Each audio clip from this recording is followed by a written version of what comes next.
Okay, here we go. My shoulder cut off on that side over there. So, been thinking a lot lately about a great flood.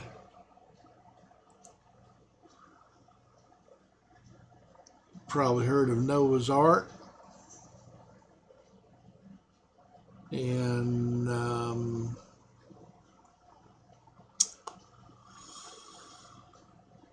so God told Noah to build a big old boat, get all the animals in there.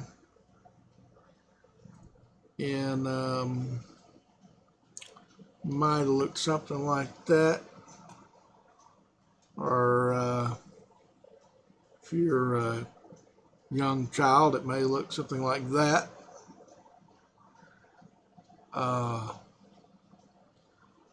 Maybe it looks something like that. Or maybe somebody would spend a few $1,000,000 to make it look like that. It's not even a whole boat. This, yeah.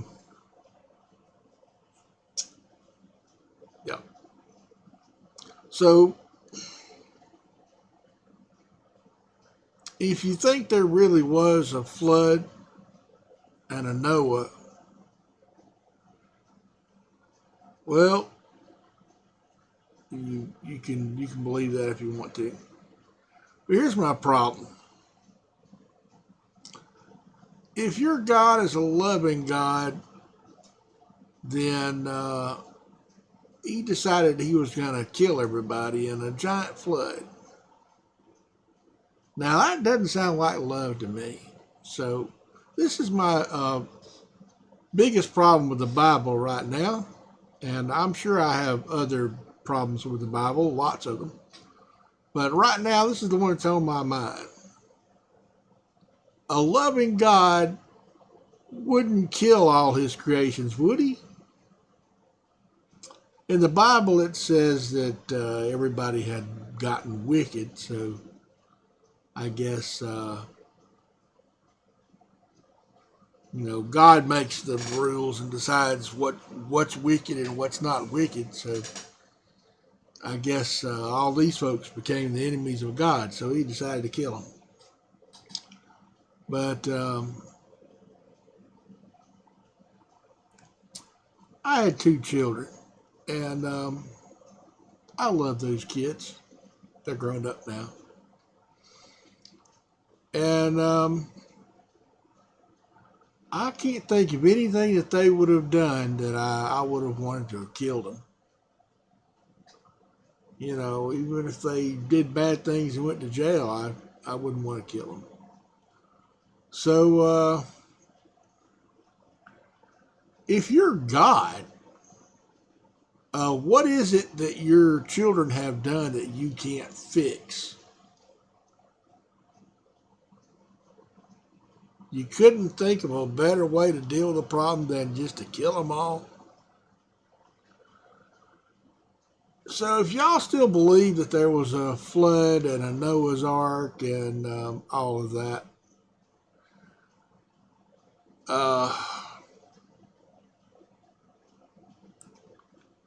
I just don't think the Bible is the inerrant Word of God, because I kept hearing that all my whole life growing up, that the Bible was the ultimate authority, the Word of God. But there's just so many problems with the Bible, and this whole flood story is one of them. And we're all supposed to have descended, all humans, from these 8 people that weren't killed in this flood. But there's other problems with this flood thing.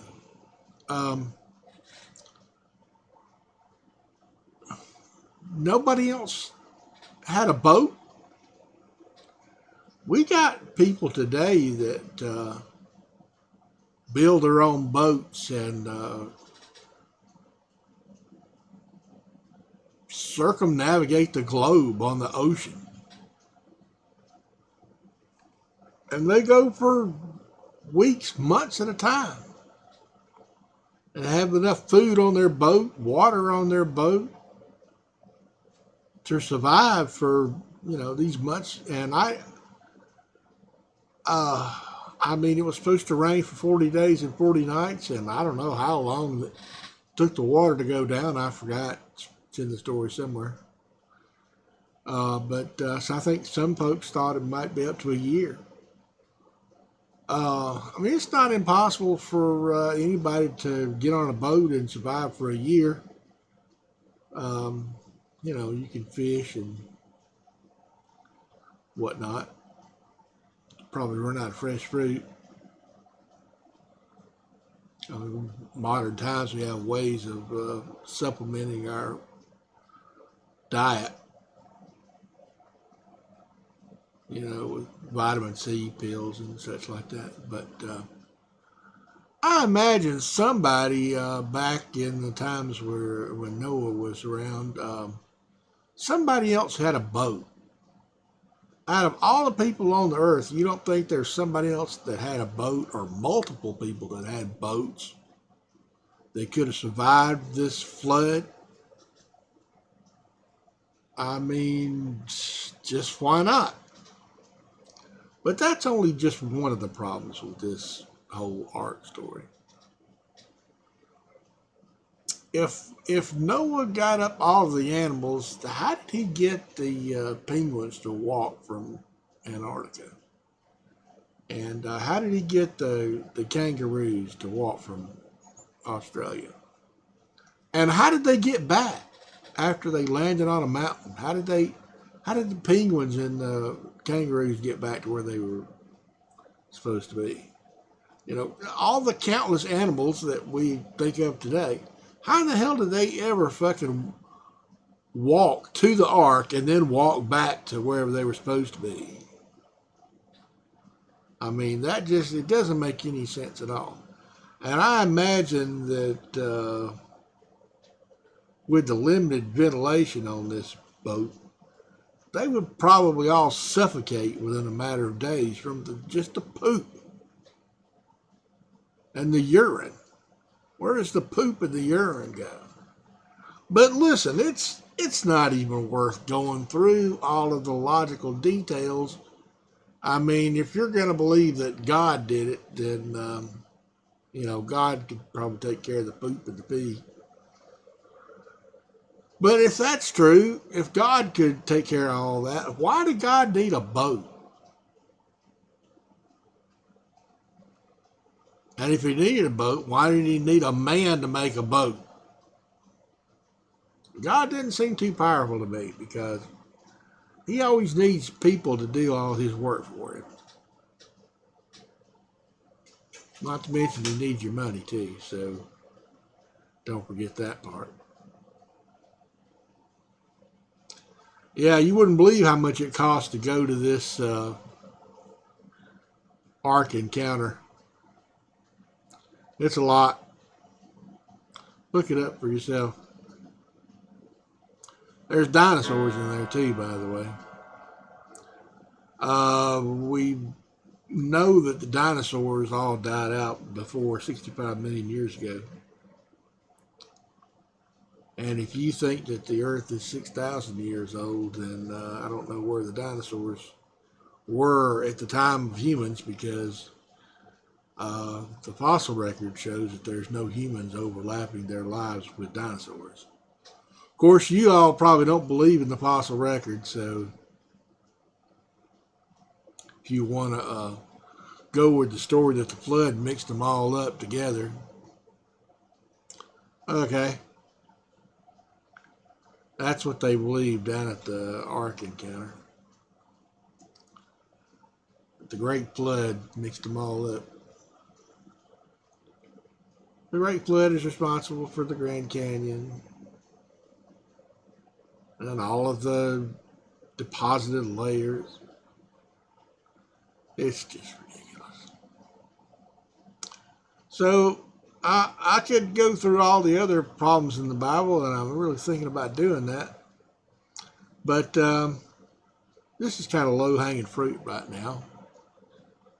If you think the Bible is the inerrant Word of God, just think a little bit more about this great flood that covers the earth and Noah's Ark.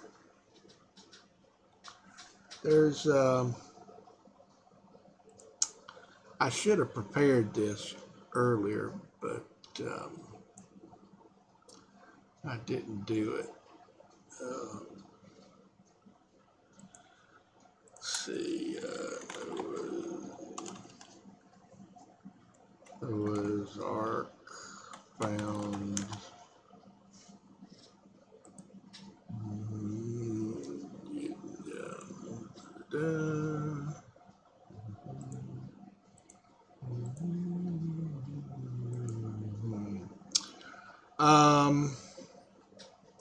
Yeah, it's supposed to look something like this, folks.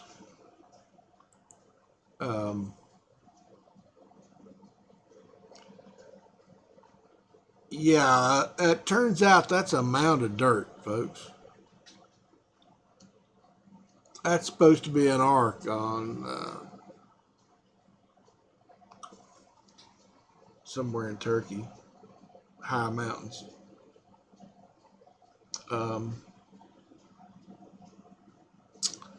As far as I know, it's been shown to be a hoax.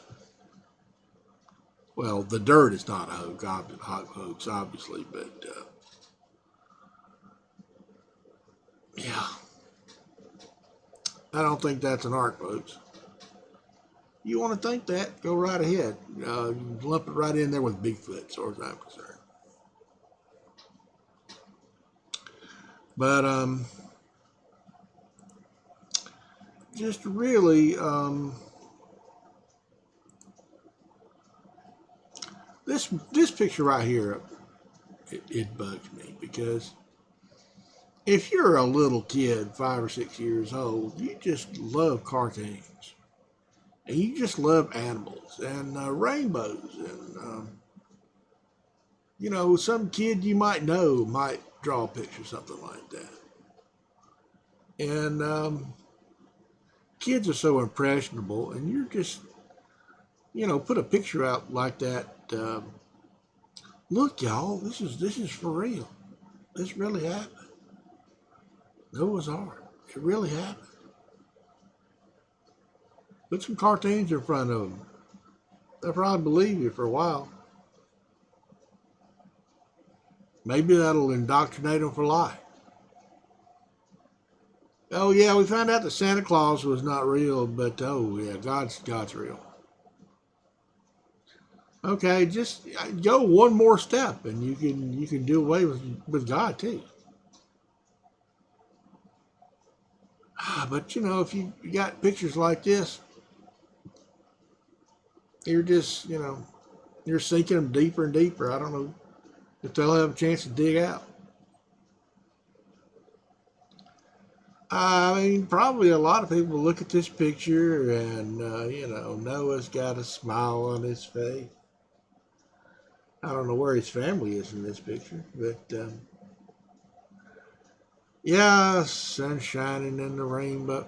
Yeah, speaking of rainbows, did people back in Noah's time not know about prisms? I mean, I guess they didn't because I don't know. You might find a chunk of diamond on the ground somewhere and hold it up and find out that it breaks up light, or just a piece of quartz somewhere. There's lots of gravel laying around. You know, and they're not going to be perfect like the modern kind of prisms we make today, but I mean, you try to convince me that there were all these people that had never seen the rain before, that the God that first made it rain to flood their whole earth, and then there was a rainbow afterwards. They'd never seen rainbows before. Come on, that's kind of a really that's a stretch. Anyway,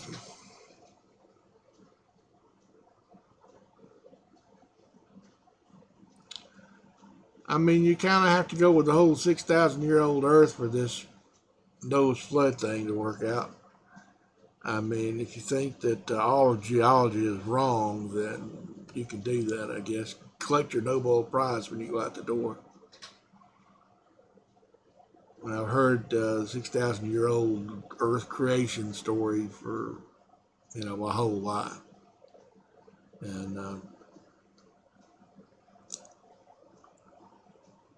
I mean, you can look up the 6.4 billion year old age of the Earth and the 13.8 billion year old of the universe. And you realize you're probably going to need to learn a lot of stuff before you can understand why that's a lot more likely than 6,000 years old. But anyway, y'all, Noah's Ark. If you don't believe it, the Bible is not the inerrant word of God. If you do believe it, I guess you're still stuck with it. Think about it, y'all. Love you, bye.